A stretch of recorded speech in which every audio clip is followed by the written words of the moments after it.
Sa video na ito ay pag-uusapan po natin ang tungkol kay Cardano at sa founder nitong si Ginoong Charles Hoskinson.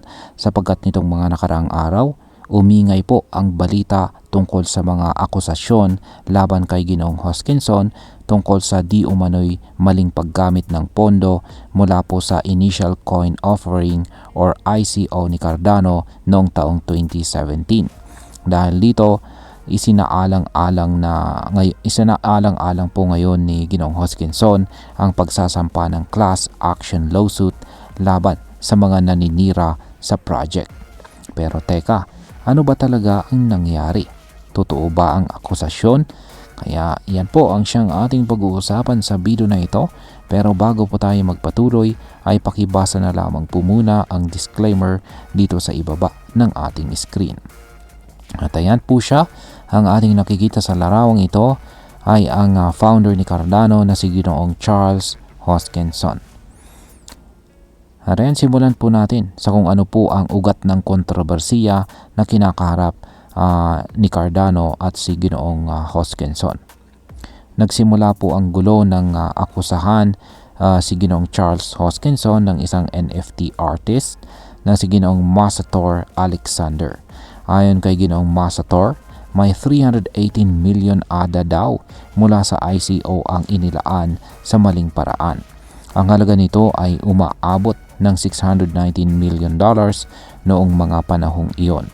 Ang akusasyon ni Ginoong Masator ay nagsasabing may tinatagong function daw ang Allegra hard fork noong taong 2021 na ginamit upang mailipat ang malaking halaga ng ADA papunta sa isang reserve na kontrolado raw ni Ginoong Hoskinson at ng kumpanya niyang Input-Output Global or IOG.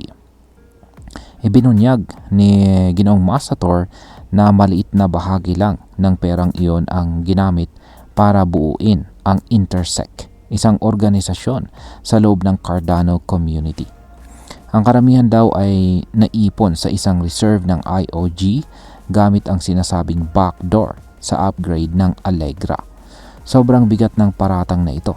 Kaya't bilang tugon ni Ginoong Hoskinson ay mismo ay humingi po siya ng independent audit para linawin ang issue.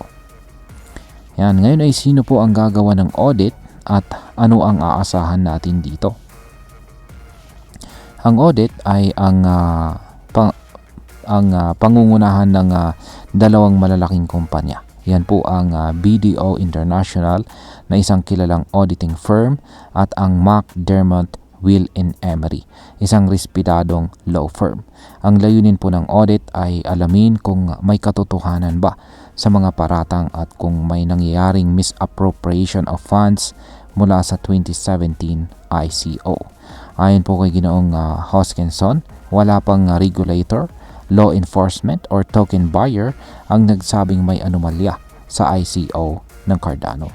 Kaya labis po siyang nababahala sa mga naglalabasang balita na tila tinatanggap na kaagad ang mga paratang kahit wala pang ebidensya.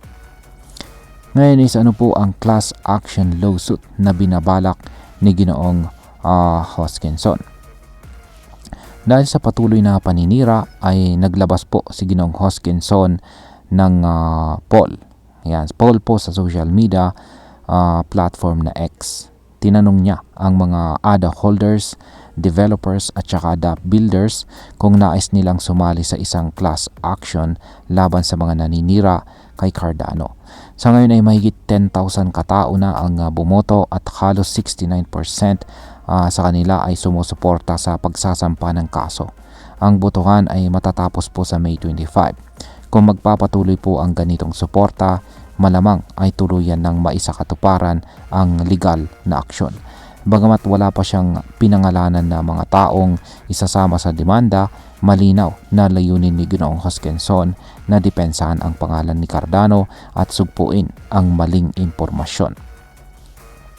Ngayon is ano po ang reaksyon ni Ginoong Hoskinson sa crypto media? Isa pa sa mga inalmahan ni Ginoong Hoskinson ay ang crypto media. Ayon sa kanya, marami sa mga balita ang clickbait lang at hindi patas ang pagbabalita. Imbis na magbigay po ng balansing impormasyon, pinalalabas daw ng mga headlines na para bang may malaking krimen nang naganap kahit wala pang ebidensya. Tinatawag niya itong malicious reporting. Ayon pa sa kanya, ilang buwan at malaking halaga ang kailangang gugulin para lang ayusin ang reputasyon ni Cardano na nasira sa mga balitang ito. Dahil po sa stress at gulo, inihayag na rin ni Ginong Hoskinson na lilimitahan na niya ang paggamit ng social media. Magkakaroon na siya ng media team na mag-aasikaso ng kanyang online presence pagkatapos ng audit. Bagamat babawasan niya ang kanyang EMA sessions online, magpapatuloy pa rin po siya sa pagdalo sa mga physical crypto events. At ngayon ay pag-usapan na po natin ang posibleng epekto nito para sa atin bilang mga Pinoy crypto traders at investors ni Cardano. Kung isa ka po sa mga Pinoy na may ADA holdings or interesado sa ecosystem ni Cardano, mahalaga pong maintindihan natin ang isyong ito. Ang mga ganitong kontrobersiya ay pwede pong makapagpababa ng kumpiyansa ng mga investors sa isang project. Maaari rin itong makaapekto sa presyo ng token kahit hindi pa napapatunayan ang mga akusasyon. Pero sa kabilang banda, makikita rin natin ang kahalagahan ng transparency at community action. Si Cardano ay isa po sa mga project na laging bukas sa auditing at saka pagsusuri. Kung mapatunayang walang anomalya, maaaring maging mas matatag pa ang tiwala ng mga tao kay ADA. Para sa mga traders, mahalagang bantayan po natin ang updates sa audit report. Huwag pong basta magpapadala sa balita. Siguraduhin may sapat kang impormasyon bago ka magdesisyon kung itutuloy mo ang pag-invest o mag-aabang muna sa sidelines. Bilang panghuli, ang masasabi ko naman dito ay sa tingin ko ay tama lang na panagutin ang mga nagpapakalat ng maling impormasyon, lalo na kung may intensyon na sirain ang reputasyon ng isang buong crypto project. Pero dapat ding maging mahinahon si Ginong Hoskinson. Ang pagsagot ng may galit sa media ay pwedeng makadagdag lang sa drama o gulo. Mas mabuti siguro na hayaan muna nating matapos ang audit. Kung mapatunayang walang anomalya, mas malakas ang impact noon kaysa sa anumang salita. Magsisilbi rin itong paalala sa lahat ng nasa mundo ng crypto, kung saan ay huwag pong basta-basta mag-akusa kung walang konkretong ebidensya.